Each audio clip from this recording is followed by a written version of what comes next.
So, today we are here to discuss the summary of the lesson The Happy Prince, class 9th. So, once in a town there lived a happy prince. He was called Happy Prince because he had been happy throughout his life when he was alive. After his death, his statue was erected on a tall pedestal. Pedestal means स्तंभ. उस पे उसका मूर्ति को खड़ा कर दिया गया in the middle of the town. The statue was covered with gold and had two precious sapphire stones embedded in the eyes. उसके दोनों आँखों में सफ़ायर नीलमणि वो जड़ दिया गया, आँख का शेप दिया गया, और उसके सोड में हैंडल में रूबी स्टोन मानिक पत्थर जड़ दिया गया. प्रिंस था. From there he could see all around the place and realized that the people lived in a lot of poverty. So पहली बार प्रिंस को एहसास हुआ कि उसका सब्जेक्ट्स, उसका प्रजा दुख में जीवन व्यतीत कर रहा है. इसके पहले प्रिंस तो रहता था पैलेस में. उसे कभी एहसास भी नहीं हुआ that his subjects are suffering. उन प्रजाओं में कोई गरीब भी है, कोई बीमार भी है, इसकी आभास उसे पहले कभी नहीं हुई थी. लेकिन आज वो पेडेस्टल पे खड़ा है. आफ्टर हिज डेथ स्टैचू के रूप में खड़ा है और वह आज पूरे शहर को देख पा रहा था. और शहर में क्या देखा? People were suffering, people were poor, people were in misery condition. कष्ट में था लोग. The sight saddened the prince and he was helpless. लाचार था वो, क्योंकि वो तो जीवित था नहीं. He would weep to see the plight of his people.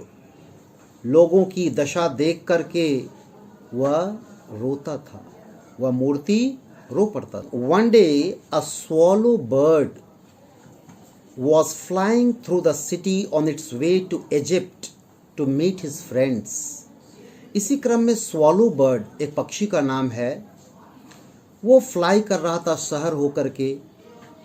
On the way, it took shelter for the night at the feet of the statue of the Happy Prince. So, रास्ते में उड़ते उड़ते वो थक चुकी थी.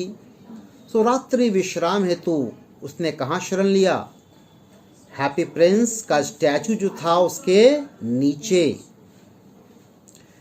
The helpless prince requested the bird to help it by becoming his messenger.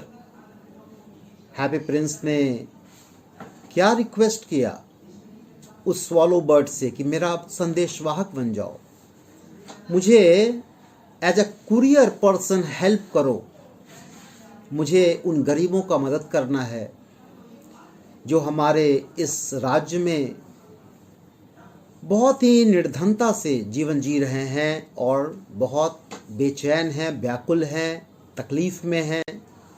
After initial refusal, the bird agreed and took the ruby stone out of the sword hilt and delivered it to a poor seamstress.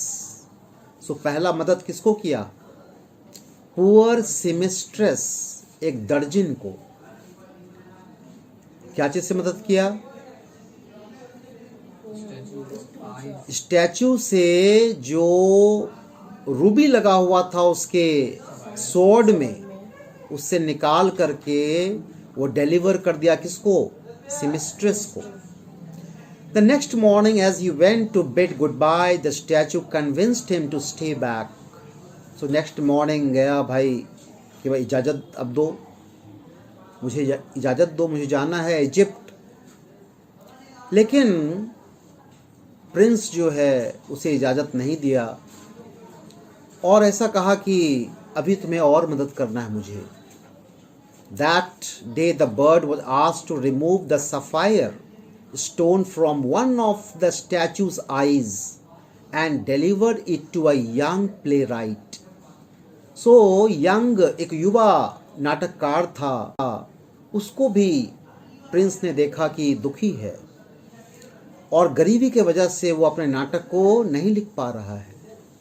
So young Prince, happy Prince ने क्या आदेश दिया bird को कि मेरा sapphire निकाल लो मेरे आंखों से और पहुंचा दो उस प्ले राइट को. Also on the third day, the bird had to pull out the second sapphire stone for a poor match girl. So second sapphire stone फिर आंख से निकाल लिया प्रिंस के आदेश पर और कहाँ डाल दिया उसको, किसको पहुंचा दिया? पुअर मैच गर्ल, माचिस बेचने वाली एक बालिका जो दुखी थी. उसका माचिस का डब्बा बहुत से एक नाली में गिर गया था, वो रो रही थी. By this time the weather had become cold and the bird had developed an attachment with the statue. The bird did not want to leave the statue which had now become blind. So रहते रहते statue और swallow bird में अगाध प्रेम का संबंध हो गया. अब स्टैच्यू तो ब्लाइंड था क्योंकि दोनों सफायर तो दान में चला गया था.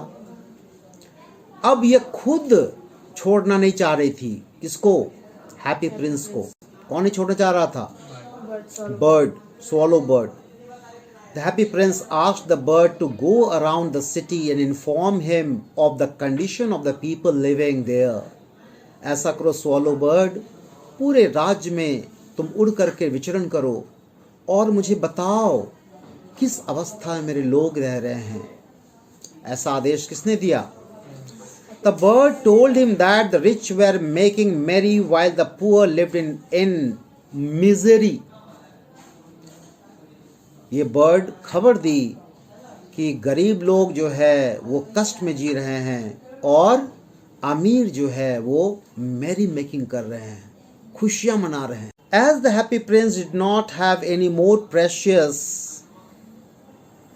stones, he ordered the bird to remove the gold foils from his body and distribute them among the living who needed money for survival.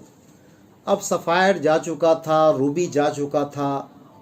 उसने अब रिक्वेस्ट किया बर्ड से कि भाई अब मेरे पास ये बॉडी में जड़े हुए गोल्ड का कुछ पत्ते बचे हुए हैं जो डिज़ाइन के रूप में मेरे बॉडी के ऊपर है, उसे उखाड़ लो और distribute it among the living who needed money for survival. Gradually, the statue of the prince lost its covering of gold and became dull and grey. So धीरे धीरे सारे गोल्ड उसके बॉडी से दान के स्वरूप निकल चुका था. अब वो पूरा स्टैचू कैसा लग रहा था? डल. On the other hand, the poor became joyous as they got bread to eat. जो गरीब लोग थे वो तो आनंद में हो गए, आनंद को प्राप्त हुए क्योंकि अब उसको ब्रेड मिल रहा था खाने हेतु. किसके मदद से? Happy prince. The swallow bird was now unable to withstand the cold weather and realised that death was approaching. लेकिन बेचारा जो ये संदेशवाहक था, कौन? स्वॉलो बर्ड, ठंड का शिकार हो गया. In the chilly winter it could not endure the weather condition, the cold condition, and he felt that his death was near. The swallow informed the statue that it had to leave, and the statue, who loved the bird, asked to kiss him. As the bird died and fell at the statue's feet, a strange sound came out of the statue. So अब भी आदेश मांग रहा था कि आप जाने दीजिए, काम मेरा हो गया. लेकिन अभी भी उसको प्रिंस आदेश नहीं दिया जाने का. और अचानक जो है बर्ड जो प्रेम करने लगा था हैप्पी प्रिंस से, who loved the bird and asked to kiss him, prince ने कहा कि मुझे किस करो, आप विदाई किस करो. As the bird died and fell at the statue's feet. अचानक क्या हुआ? ठंड के प्रभाव से उसकी मृत्यु हो गई. किसकी? Swallow bird. और अचानक इधर एक और आवाज ध्वनि सुनाई पड़ा. A strange sound came out of the statue, the sound of the breaking of its heart. जो लेड का हार्ट बना हुआ था किसका? हैप्पी प्रिंस का. वह मरते ही कौन मर गया? Swallow bird. वह दृश्य देखते हैं कि उसने बलिदान कर दिया अपने जीवन को गरीबों की मदद करने में. मेरा संदेशवाहक के रूप में वह कार्य किया. यह दृश्य देख करके उसका दिल फट गया. Although the statue heart was made of lead, it broke as it was overwhelmed with affection towards the bird. When the statue was melted in the furnace, the heart did not melt. So, lead जो है वो melt नहीं हुआ आग में, furnace में. जब recycling के लिए पूरे स्टैच्यू का जो बचा हुआ हिस्सा था उसको दिया गया फर्नेस में, लेकिन ये नहीं मेल्ट हुआ. क्या? लेड हार्ट, जो टूटा हुआ पार्ट था हार्ट का, उसको लोगों ने क्या किया? फेंक दिया गार्बेज में. Thrown into the garbage. It landed near the swallow's body. Swallow का बॉडी पड़ा हुआ था मृत, और एक तरफ पड़ा हुआ था टूटा हुआ heart. God's angel took both the dead swallow and broken heart to him as they were the most precious things on land. इधर आदेश दिया ईश्वर कि जाओ अपने मैसेंजर को, देवदूत को, एंजल को, go to the earth and bring two precious things for me. और एंजल सब बात जानती थी. वो आकर देखता है, उसने क्या पिकअप किया? स्वॉलो बर्ड का बॉडी, डेड बॉडी, और हार्ट, ब्रोकन हार्ट. और वो ईश्वर को पहुंचा दिया कि दुनिया में अगर कुछ मिला धरती पर तो इससे श्रेष्ठ मुझे कुछ भी नहीं मिला.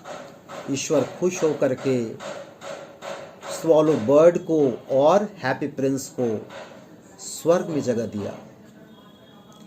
Happy Prince and swallow bird sacrificed their life for well-being of needy and poor, so they were given place in the heaven by God.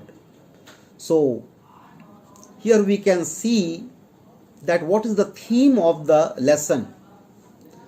The theme of the lesson is when you do good to others, when you help needy, then unseen powers, God Almighty helps you. They bless you.